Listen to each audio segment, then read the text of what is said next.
Na Autokros areni održana je trka nagrada grada Sombora 2023. a učešće je uzelo 52 takmičara iz Mađarske i Srbije u 8 klasa, i to 1200 do 1400, do 1600, do 2000 kubika u prednjoj vuči, do 2000 kubika u zadnjoj vuči, do 4000 kubika sa pogonom na sva 4 točka u bagi klasi i klasi za kup dama.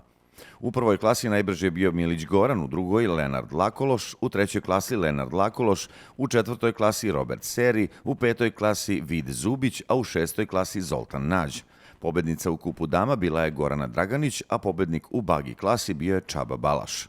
Takmičenju su ispred grada Sombora prisustvovali gradonačelnik Antonio Ratković zajedno sa članom Gradskog veća za oblast poljoprivrede Jovanom Kečom.